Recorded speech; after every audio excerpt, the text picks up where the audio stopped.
Pozdrav ljudi, dobrodošli u novi klip. U ovom klipu pričat ćemo o brendovima računalnih komponenti i o, tako da kažem, favoriziranju istih.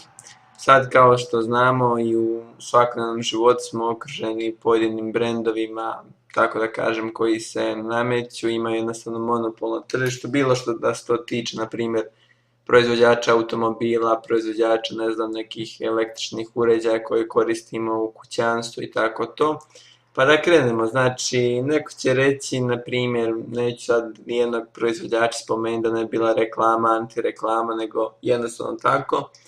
Reći ćemo, na primjer, neko će biti reći, ovaj auto bolji od toga jer je ta marka ta, ova nije ta. Znači, nema veze ni kakav je motor, ni kakvo je ovo, ni kakvo je ono. Bitno je jednostavno ime, a to što se krije iza toga, to nema veze.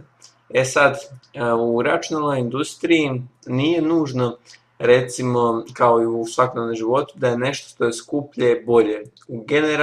Generalno u većini slučajeva jest, ali začudio sam se u dosta slučajeva sa, na primjer, evo moje iskustvo, tvrdim diskovima, da sam čak sa skupljim diskovima, znači istog, tako da kažem, performansnog razreda, imao loše iskustvo nego sa jeftinijim diskovima, i to od diskova koji su, ono, tako da kažem, brendova, ne best buy, nego koji su kao kvalitetom bolji od ovih koji se reklamiraju kao, ajmo tako reći, običnih.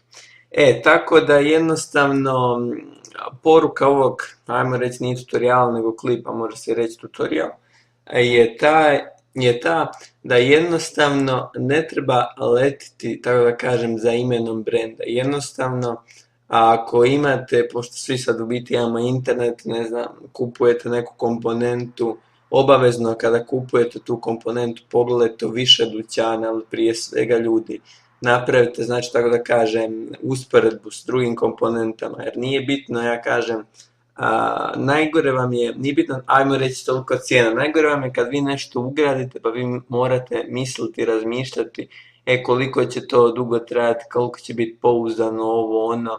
I tako jednostavno, ja kažem, recimo, kada neko kupuje komponente za računalo, potroši, ajmo reći, 100-200 eura više, ali si ti siguran nešto, jer mi je glupo, ne znam, staviti neko bezveze unknown napajanje i onda za nekoliko razmišljate doklen će to gurati ovako i onako. Jednostavno, bubni skuplju komponentu, ne sad da izvališ, tako da kažem, gutu para, nego pouzdanu komponentu koju znaš onda je baš testirana, jer to vam je najlakše, na primjer, upišete model te komponente na YouTube, u biti na Google, i onda malo googlate slučajeve, recimo što sam ja radio kad sam ja slagao svoje računalo. Znači ima stranica Newegg i tamo jednostavno imate kao za sve komponente, kao ono mišljenje kupac, tako da kažem. I jednostavno čitao sam, znači, taj procesor se pokazao tako, na primjer, taj tvrdi disk se pokazao tako, grafičke kartice, napajanje i to. I jednostavno ja sam onda, kako god sam tražio komponente, na primjer, mene je trebalo napajanje od 600 W, u biti nije bilo potrebno točno od 600 W, potrebno mi je bilo slabije, ali ja sam računao na upgrade računala i ovo i ono.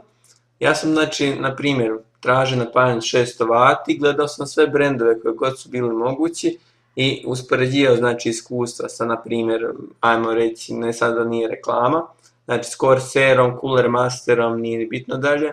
I jednostavno, ajde, opet to će biti kao brendiranje najpoznatijih brendova, ali nije, jednostavno dajem vam samo primjer.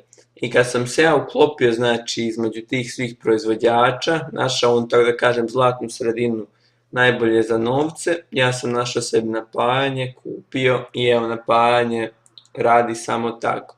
Sad to kažem na primjer napajanja, ali tako i ove ostale komponente. Jednostavno, ljudi, nije bitan brend, bitna je pouzdanost i kvaliteta tog uređaja, točnije bolje rečeno komponente, tako jednostavno da googlujte malo o računalnim komponentama pa ćete znati bolje, a mi se vidimo u sljedećem.